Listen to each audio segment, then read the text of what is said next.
What if I've been taking tax deductions that TikTok or my friend told me were okay, but actually they weren't? Today's question is one that I hear all the time, especially from influencers, creators, and small business owners. Welcome back to What If Wednesdays, where I answer real tax questions from real taxpayers without judgment.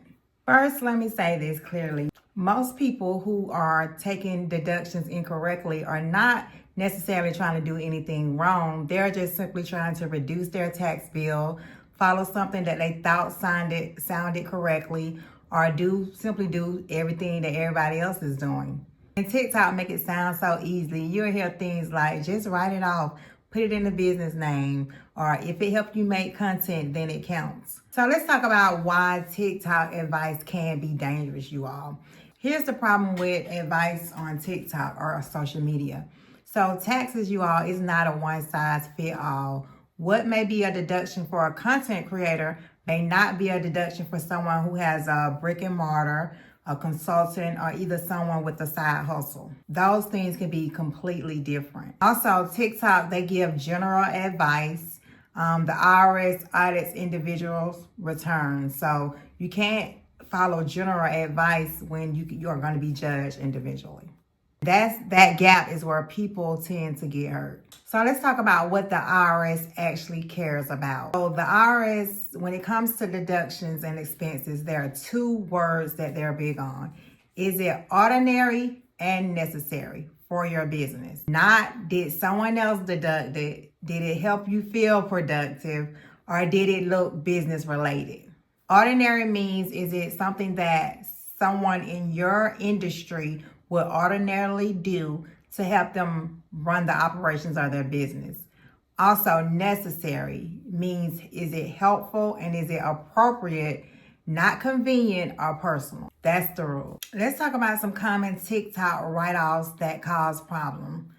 One of them is cars. Everybody is saying, put the car in your business name and you can write it off 100%.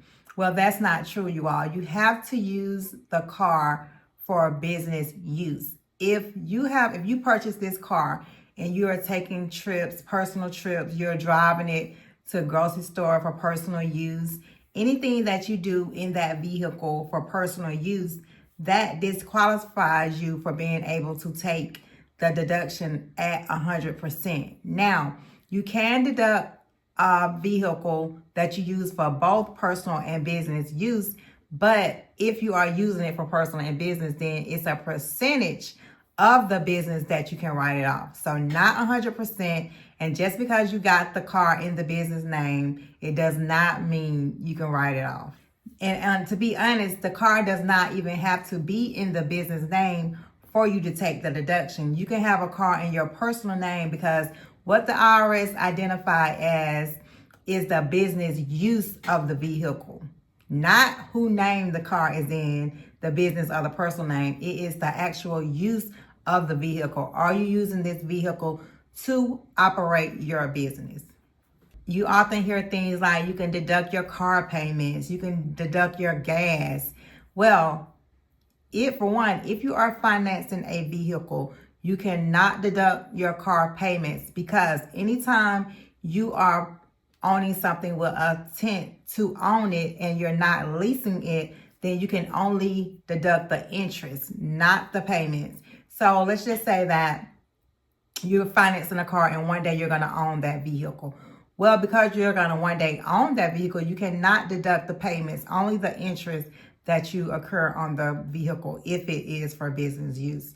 Now, if you are leasing a vehicle without the intention to one day own it, then you can deduct your lease payments. Deducting gas without mileage logs. You want to make sure that you are keeping track of your mileage logs and your gas receipts, and you need to determine which one would yield the highest amount in deduction for you to be able to take it. But you cannot take both. There's either the actual expenses or you're going to use your standard mileage rate. No documentation equal weak deduction. So you must have your documents. Okay, another one that I see is rent and home office. Now, you cannot deduct your entire amount that you pay in rent if you are renting. If you are renting, let's just say you have a home office space. You cannot deduct the whole $1,000. Let's just say $1,000 that you pay in rent. You cannot deduct the whole $1,000 that you pay. What you need to do is you would have an office space. You have to measure that office space, and you can deduct a percentage of that $1,000 based on the square foot of your whole house and then the square foot of your office space. There is some calculations that has to be done to determine the appropriate amount that you can deduct. But again, it's not 100% of the rent that you pay. Now, let's just say you have a mortgage. If you have a mortgage, you cannot deduct any of your mortgage. You actually would be able to deduct a percentage of the mortgage interest that you pay. Because remember earlier, I said anything that you intend to own one day, then you cannot, take it as a deduction, but instead it can be depreciated. And we'll talk about that another time. But you cannot deduct the amount of mortgage that you pay. You only would deduct a percentage of the mortgage interest that you pay if you are a homeowner. And also, to be able to deduct the home office space, it must be a place that you are operating in regularly and exclusively. That space needs to be things that allow you to run the operations of your business. So your couch, your kitchen table, those things does not qualify, because you may eat dinner with your family at that kitchen table. You may sit on the couch with your family while watching TV. So that disqualifies it, because remember, it must be exclusively used for a business. Let's talk about your clothes and appearance. I hear this all the time. Because you are a content creator or influencer, then your clothes are written off at 100%. Well, you all, that's not true. Unless you are, let's just say if you are a content creator, but you advertise clothing, maybe that clothing that you are advertising, that could be 100% deductible, but not just the clothes that you're wearing every day, ordinary. Just because you're making a video and you have these clothes on does not make it deductible. That is not true. So it also, your makeup, hair, nails, things like that does not automatically become deductible just because you are sitting in front of camera recording content.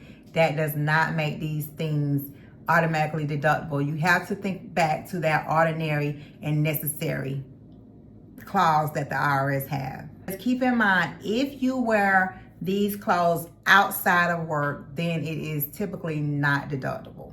Let's talk about travel. So travel does not automatically become a deduction just because you bought a laptop, you filmed some content, or you posted on social media. No, the primary purpose of the trip matters. What's the purpose for you taking this trip? Are you going to the Bahamas because you have a meeting over there, a business meeting? Are you going to meet a client? What business purpose do you have going on this trip? That's what makes the business trip a deduction. Now, let's just say that your primary purpose is to go over there to meet a client or to do some kind of business activity. But while over there, you and your family decide that you're gonna go on family vacation. While you're there, let's go here, let's spend a couple more days and do this and do that. That is different, because the primary purpose of the trip was for business use. So if you had to pay for travel, such as an airplane ticket, Uber, all of those things still fall within the guidelines of you being able to take that as a business expense, because your primary purpose was for business use. You just so happened to do some personal things while on that trip. So that does matter, the primary purpose of the trip. Let's talk about why this creates anxiety and fear of an audit. Because deep down inside, people know that the deductions that they have taken are not really formidable based on the business that they do. And they know that they're kind of shaky. So that's why people, when they receive those IRS letters, they're scared to open it. They avoid filing taxes in the future for fear that one day they may be caught because of that. The panic always comes when an audit comes, because deep down inside they know that they, for one, didn't really understand the deductions that they were taking, and they didn't seek out a professional that guided them in the right way to explain to them what deductions actually applies to their business. And here's the truth: the IRS, they often audit deductions and not income. Large write-offs and poor records is what gets the attention of the IRS. Let's talk about what to do if this is you. If this video is hitting a little too close to home, don't panic, but here's what you need to do instead. Stop relying on social media strategies. Get professional advice from someone who's credentialed, or at least know what they're talking about and can explain to you by the IRS code on what deductions you can take. Clean up your records, get bookkeeping in place for your business, keep your receipts, keep your invoices. All of those things need to be in place. Fix things going forward and don't continue to make the same mistakes. Sometimes that means adjusting your future deductions, cleaning up your past returns strategically, and even could consider you changing your structure. There's almost always a solution, but guessing, that is what makes it worse. This is where content ends and strategy begins. What's right for one creator can be completely wrong for you. Helping clients clean this up, stay compliant, and build deductions that actually hold up, that's what I do. What if you've been taking tax deductions that TikTok said was okay, but actually it was not? You're not alone. Don't panic. Drop your what if tax questions below, or email them to me at kishawhatif@gmail.com, and maybe next Wednesday I'll address yours.